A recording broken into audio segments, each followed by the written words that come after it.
Welcome back to Crusader Kings 3, and I hope you've all had a good weekend. Of course, this is the first episode we've ever released on a Sunday, I believe. So good things with the new schedule here. But let's hop into the episode because we currently have a war to fight against the child-killing King of England. Of course, last episode we did discover that he is a child killer. And if we go ahead and look at this, he killed this one-year-old child. I don't even think he had any, he didn't even have any claims on titles or anything. In fact, he doesn't even have any parents. I don't know how he came into the world. But yeah, he was cloven in half by the King of England, the current King of England.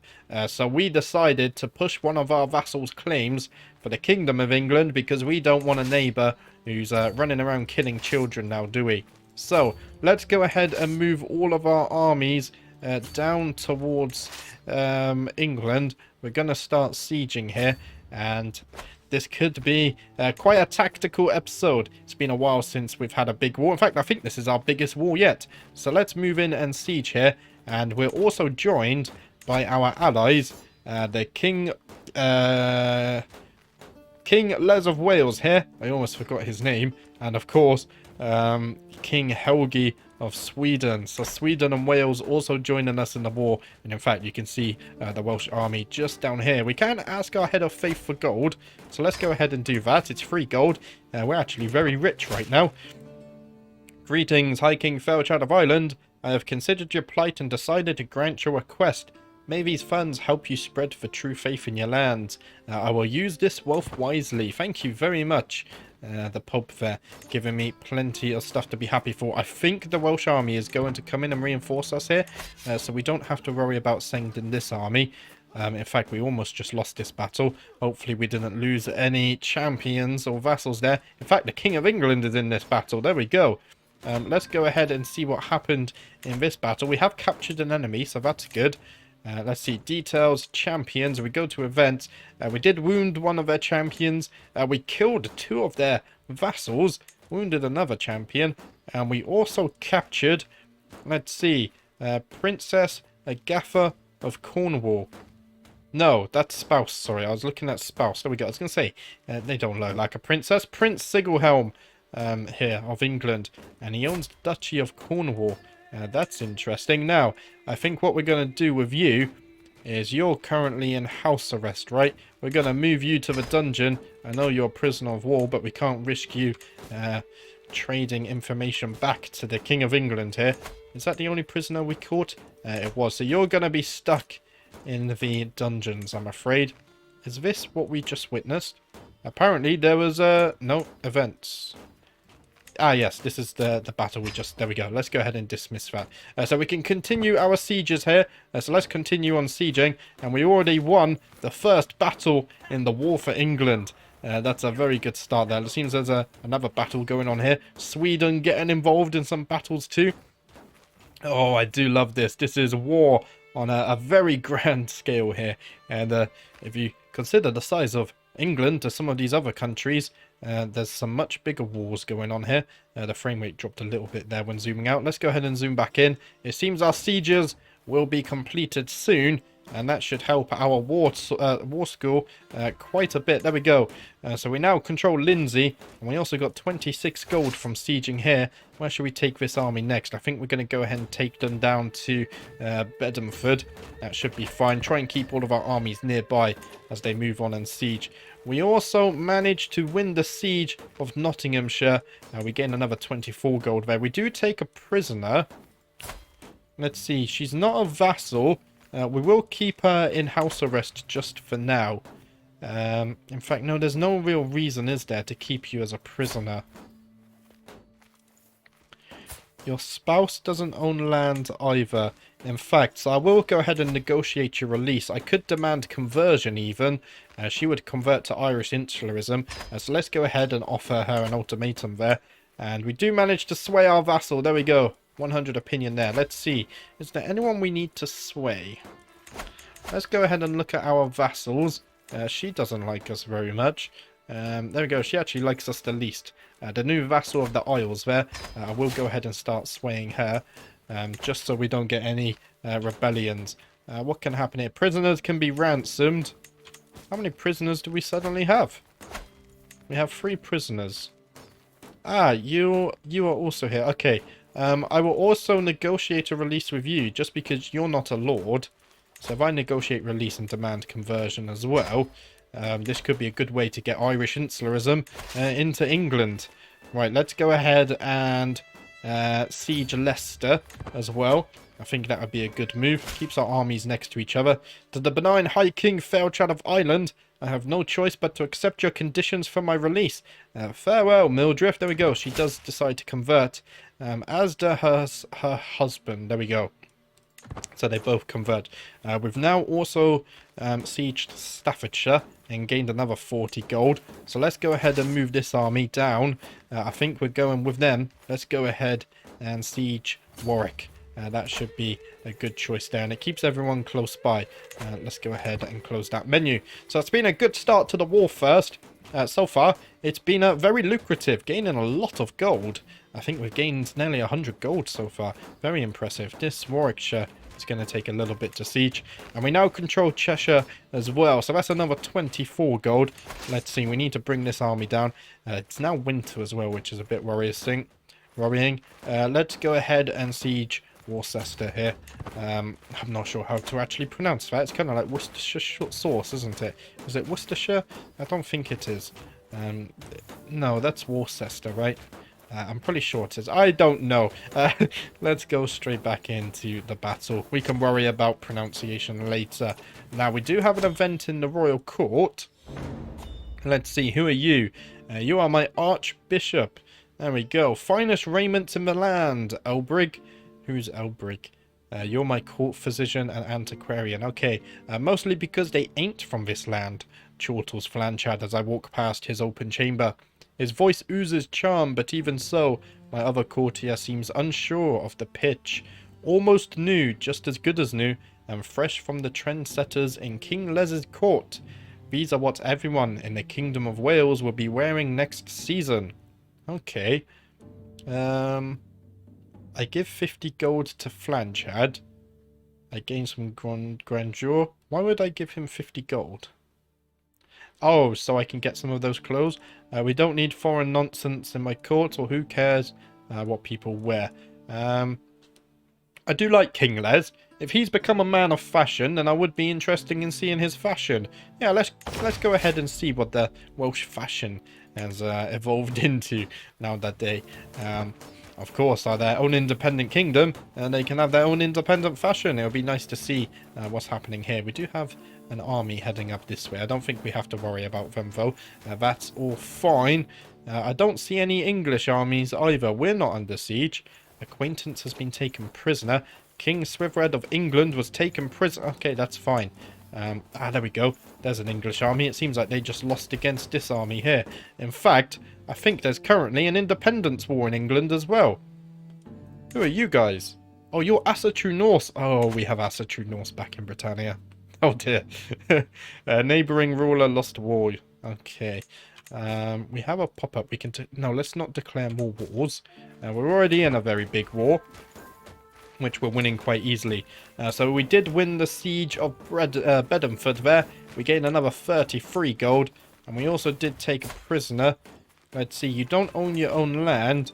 So what I'm going to do with you as well, I will negotiate release. Demand conversion. If you convert to the one true faith, I will be happy for you to gain your freedom. Let's go ahead and take this army. I think with you, we're going to go ahead and siege Buckingham here. That's a bit of a mouthful, isn't it? Let's go down and head further south. We also have a new diplomacy perk available. To the sensible High King Fairchild of Ireland, I have no choice but to accept your conditions for my release. Very well. Let's go ahead and unlock another diplomacy perk. Friendly council. Each of your friend relations give you 2 random skill points to the maximum of 5. Oh, wow. We need to get some more friends. So that felt a bit too relatable there.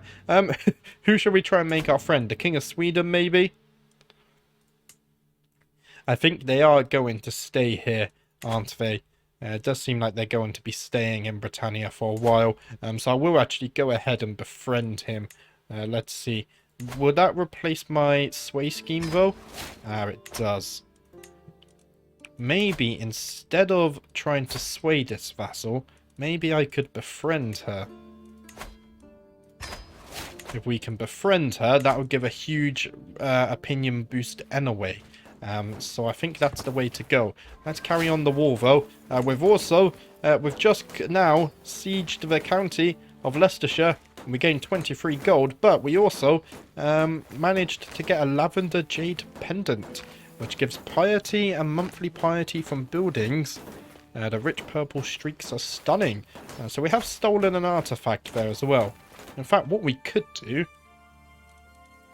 Let's see, because I don't really have an interest in using this artifact. Could I... gift artifact, there it is. Sometimes it's a bit tough to find what you're looking for. I'm going to give you the lavender jade pendant. She would accept it. I'm going to give you an artifact. There we go. And she does gain some opinion of us as well. So that's an easy way to gain some relation there. Right, let's get back into the war. Exciting things are happening, and we need to choose a new siege target for you as well. There is an army coming down here. Let's go ahead and target Berkhamsted. There we go. I think that's how you pronounce that one. And in fact, I think we just won the war. If we go ahead and click this, if we go ahead and enforce our demands, High Chiefess Ekrad gains the contested title. So hostages taken by all war participants will be released. We get a weak hook on High Chiefess Ekrad. We gain fame. Our allies share some prestige. Ekrad becomes independent and gets the Kingdom of England. So she could be the first Queen of England here. I'm unsure. King Swithred, the Child Killer of England, becomes her vassal. So it's up to her what she wants to do with him then. And all of these people become her vassals. Okay. As well as my dynasty member there. Let's go ahead and enforce our demands. Greetings, High King Fairchad of Ireland. Your wisdom and mercy are legendary. You are a much greater foe than I imagined. In order to put an end to this bloodshed, I will comply with your demands. There we go. So be it. Let's go ahead and make sure the game is poured. We will disband all of our armies. And now... Oh, no. Oh, no. I completely forgot she would retain her lands. So now we've lost part of Ireland again. She is my friend, though. So I don't think this is as bad as before. This is interesting because now the capital of England is right next to the capital of Ireland. That is interesting. Because she's my friend, I don't mind this as much, right? She is, of course, now the Queen of England as well. I think that's good stuff. We could go on a pilgrimage. I don't think I want to. Although I think it would make sense. Maybe we can't host a feast, can we? We cannot. Donate to charity. Give to the ones in need to ease your mind. We are quite stressed right now, and we are very rich. I think I will go ahead and donate to charity here. Oh, if I press that, it closes it. Let's see. There are many who need my gold more than me. It might not directly solve my own issues, but it lightens the mind to give. So we lose 50 gold, and we lose some stress. It's for a good cause. Let's go ahead and give some gold to charity. There we go. I walk away from the abbey with a light purse and a lighter heart. Just the thought of all those in need that the money can help is enough to set my mind at ease. God is generous. There we go. This option is available because you have the improvident trait. Do I now? Fairchad habitually gives far more money away to charities than he can reasonably afford. Oh, okay, that's good. God is generous. Indeed he is. There we go. I think giving to charity was a good idea there. Now, we need to solve this problem. They have a truce with the Child Killer. 6,000 men. So that must have been a Northman army invasion. I think we need to go ahead and deal with this. We have 8,600 men. Maybe we should wait for them to replenish a little bit. So let's go ahead and unpause. And we will go ahead and wait for our army to replenish. Considering my life's deeds, it is only natural that others should respect me. I am convinced High Chiefess Emma has also accomplished a thing or two which fills her with pride. Perhaps I should commission a small poem comparing our deeds to illustrate that we are both cut from the same cloth. We could try. Focus on Emma's accomplishments. We're already at 100% success chance, so let's go ahead and focus on her accomplishments. Make her like me a bit more here. We can declare wars. We're in July. Maybe we should wait for February, just so by the time we march down here, I think it should be summer. So we should be fine there. Our army is almost at full strength again. A friend till the end. As I lay upon my bed, prostrated by my sickness and cursing my weak, flailing body, I can barely make out the human figure approaching. Their slow steps and heavy silence are starting to scare me. They must guess my unease from the faint sounds leaving my mouth and the jerky movements of my hands. For their steps turn hurried, and soon a warm hand is holding my own, and a familiar face enters my field of view. Hush, Theochad. It's just me, Alphonse. Oh, how it pains me to see you like this. I wish I could do something, anything, to ease your discomfort. The friend, the King of West Francia, has arrived. Am I dying? Dying, you are at death's doorstep. If you oh no, we're dying. Oh no, this is so sad. This guy has lasted so long. I'm so invested in his character. Please stay with me. You gain caring friend for 2 years. Well, as long as I don't dice. A caring friend sits at this character's bedside, and we do get a health boost, so maybe we're not dying yet. Please stay with me, friend. Indeed. If we go ahead and look at our health is poor again. So are we dying, or are we not? Befriend, conversation conundrum. I am discussing the art of feasting with my vassal, High Chiefess Emma, and my vassal, Mormare Cannon, when I realise that Emma is entirely lost in regards to the subject. Trying hard not to make her out to be a fool, I freeze when Mormare Cannon asks either of us to explain a thing to him. Let's see. Befriend loses progress. Emma should explain. She possesses a sharp insight. Yeah. Let's go ahead and pick that one. There we go. And we do have a dangerous faction. Who's this? The peasant rabble wants lower county control. And the old... Oh, okay. This island. Right. That's fine. We don't have to deal with that. I really hope... I mean, everyone dies eventually. Including the King of Alba, who just died. So my friend, the King of Alba, has now passed. And we now have King Echtgus. He's Gaelic, at least. Catholic Gaelic. He's now in control of the kingdom. Can we negotiate an alliance there? We can't propose an alliance.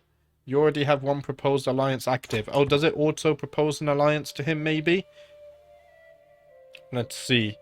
Maybe if enough time passes, we can propose it. For some reason, we can't propose an alliance there.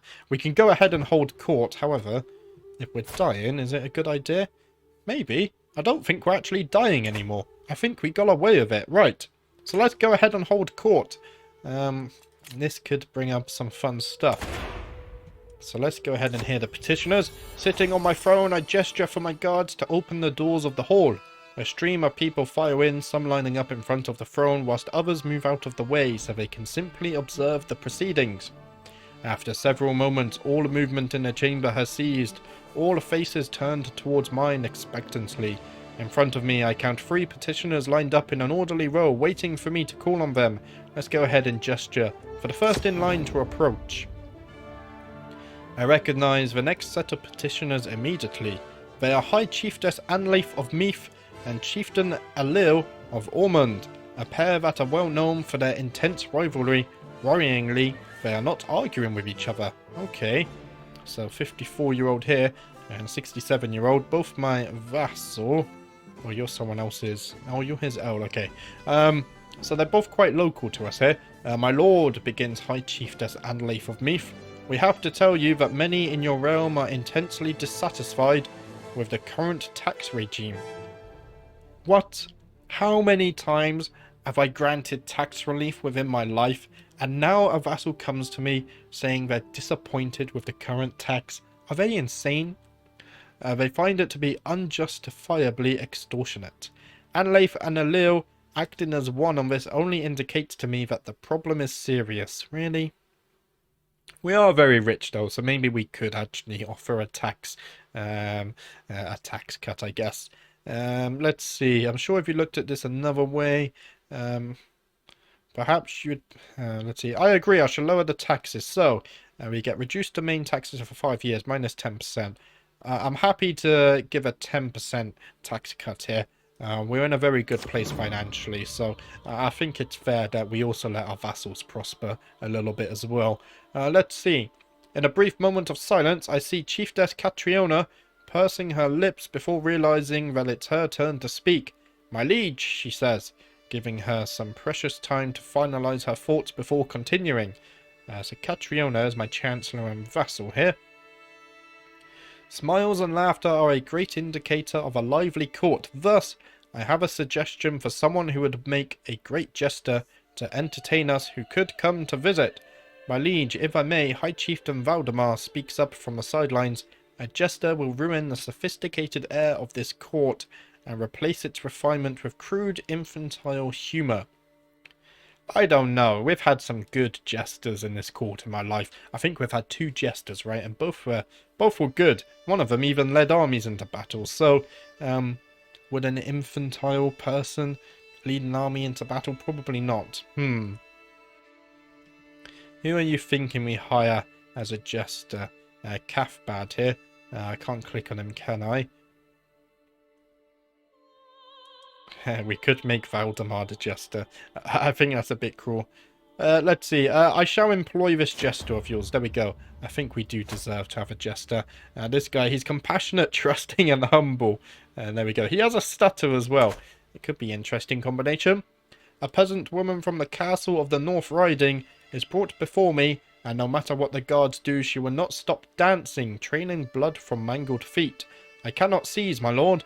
None of us can. Not until we collapse. Please help us. My courtier Elbrig is certain that the citizens are afflicted by an excess of blood, causing an imbalance in the humours. My Archbishop Flanchad, on the other hand, insists that it is a curse sent by Saint Vitus to punish the peasants. Dancing plague? We could pray for deliverance, or bring out the leeches. We are a very religious man. Let's see. Development, growth, and popular opinion. We gain piety. Let's go ahead and pray for deliverance at a shrine dedicated to the saint. We are a very religious man, so I feel that's fitting. As the last petitioner departs, various courtiers follow them out of the room, having business to attend elsewhere. Others remain, talking amongst themselves about the recent proceedings. Soon the ceremonial formality of the proceedings has dropped away entirely, with the hum and bustle of normal quarterly life taking its place. My business here is done. Indeed it is. Right. So we've done with that, and now our army is at full strength. So let's go ahead and unpause. I'm going to wait for the winter to pass, and then I think we have some Asatru Norse to deal with. We can commission an epic. Let's see. It costs 50 gold. Let's go ahead and commission an epic. What I need is a classical tale of the grandeur of my family. A song about the origins of Eganacht Rifland dynasty and how we are destined for greatness. I only need someone who knows how to tell a story. So Canaan, the accomplished storyteller. My bards.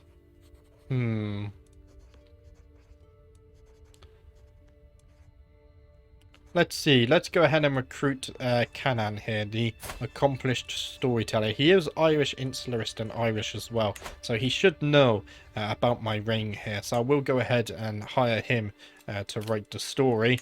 Of course, now we're at the final years of our life. I think an updated epic is very much needed to include details of how we defeated England. Let's see. My family epic seems to be progressing well, and some lines already sound like they will be quoted for decades to come, but Canaan has a lot of questions about the focus of the story. It would be easier to answer if he wrote it all first, then I could tell him what I dislike about it, but he insists he needs answers now. We're just, so we can't pick that one. It should focus on me and my dynasty. Me and my destiny, sorry, of course. It's a family history, so be generous. I think this should focus on me because I am at the end of my life. We've had a long life. I think we're the longest reigning king of Ireland so far. So let's go ahead and dedicate this one to ourselves here. We already wrote 2 epics about our family history, so I don't think it's too selfish to actually have a book or an epic written about us. And we do make a new friend. After laborious preparations, I was finally able to spend some time alone with High Chiefess Emma. By the end of the dinner, High Chiefess Emma was as much certain that I had her best interests in mind as I was that she had mine. Thanks to my efforts, we have established a bond of trust and loyalty that is only seldom achieved between liege and vassal. We are closer than ever. There we go. So we do become friends. That's nice to see. Now, I believe we're also gaining stats, right? Because of all of our friends. We have zero prowess. That's kind of funny. We do need to sway someone new now. I wonder. This guy only has 40... Are you Asatru? No, you're not. Okay, I worried then. This guy only has 44 opinion. We could go ahead and befriend him. Let's do it. We're gonna make friends with all our vassals. We're a very diplomatic person here. Let's go ahead and unpause. Challenge to a board game. Greetings, my charming liege. Salutations, my fine father. Would you care for a rousing game of... this word. I forgot to look it up. Heffertaffel. Heffertaffel sounds okay, actually. I will go ahead and accept this. It's just a friendly game for opinion here. So let's go ahead and accept.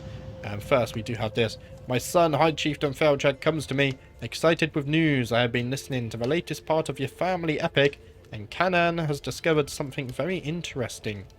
It seems that the earldom of Durham was never intended to be permanently in the hands of the house... or my house. I could make a reasonable claim against Duchess Bridget.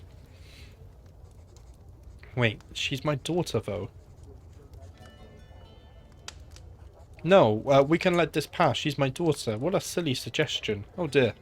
The greatest game of Heffertaffel. Okay. So Duchess Bridget, this is my youngest daughter, I believe. If we go ahead and look here. Yeah, she's my youngest daughter. There we go. So Duchess Bridget is already waiting to begin our little Heffertaffel match. Heffertaffel. There we go. Sat waiting with a competitive grimace writ large across her features. We're neck and neck, though none of us is even close to victory. Look, I may be winning, but if you ask nicely, I am willing to just let you have this, explains my opponent, voice dripping with kindness and pity. There's more to life than winning at Heffertaffel. Let's see, what are our stats? We don't have any prowess anymore. We have 5 martial. We have 5 intrigue. And 0... I don't think we're going to win. Let's see, Heffertaffel-like war is all a matter of logistics. Our match marches on, Bridget continuing with a poor play and a poorer blow. Naturally, my techniques cunningly foil my opponent. She's starting to win. Though neither of us is even close to victory, did you know that you can learn exactly how someone lies by watching their face drawn Heffertaffel, queries my opponent. Oh, I didn't mean, just a note. So what beats which again? So she's obviously gone for intrigue, right? I forget what beats what. Intrigue is countered by prowess. Yeah, but I don't have any prowess. We could try it, though. I'll have you. Let's see what happens there. Our match marches on, Bridget continuing with a poor play and a poorer blow. Naturally, my techniques cunningly foil my opponent. We're neck and neck, though neither of us is even close to victory. I may even allow myself a cup of rose-scented water after this game, uses my opponent. I don't treat myself often, but I think I've earned it. Does this text even relate to this? I don't know if it does. Maybe she's gone intrigue, trying to praise me there. So I think we're going to go martial again. No, prowess, sorry. If you try to move that piece, you're getting decked. Our match marches on, Bridget continuing with a poor play and a poorer blow. Naturally, my techniques cunningly foil my opponent. We're neck and neck and this game is rapidly coming to a head. I suspect my strategy may need more cunning. murmurs my opponent, eyeing the board frustratedly.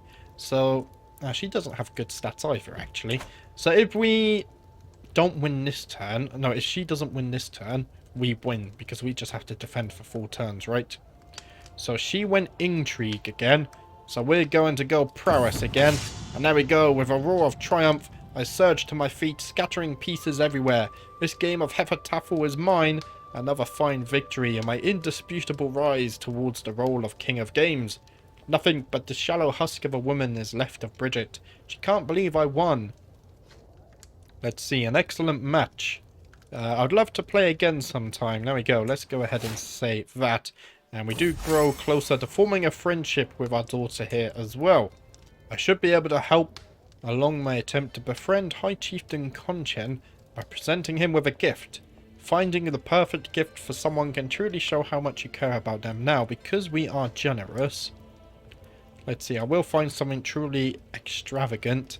We spend 85 gold and we get a magnificent gift. Let's go ahead and do that. I feel like that makes sense.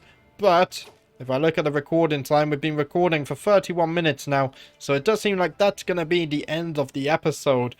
I would say that was a good episode. England is now ruled by someone better. Of course, our friend here, the Queen of England. Primary heir, though, is this guy. Does she not have any kids of her? Oh, she does. Ah, there must be a special succession voting law in England that's interfering with that. Okay.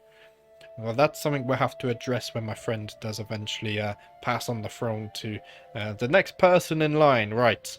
So maybe this could not be an alliance that lasts many generations. We'll have to see how it plays out. Next episode, I think we're going to go ahead and deal with the Asatru Norse, who have once again landed in Britannia.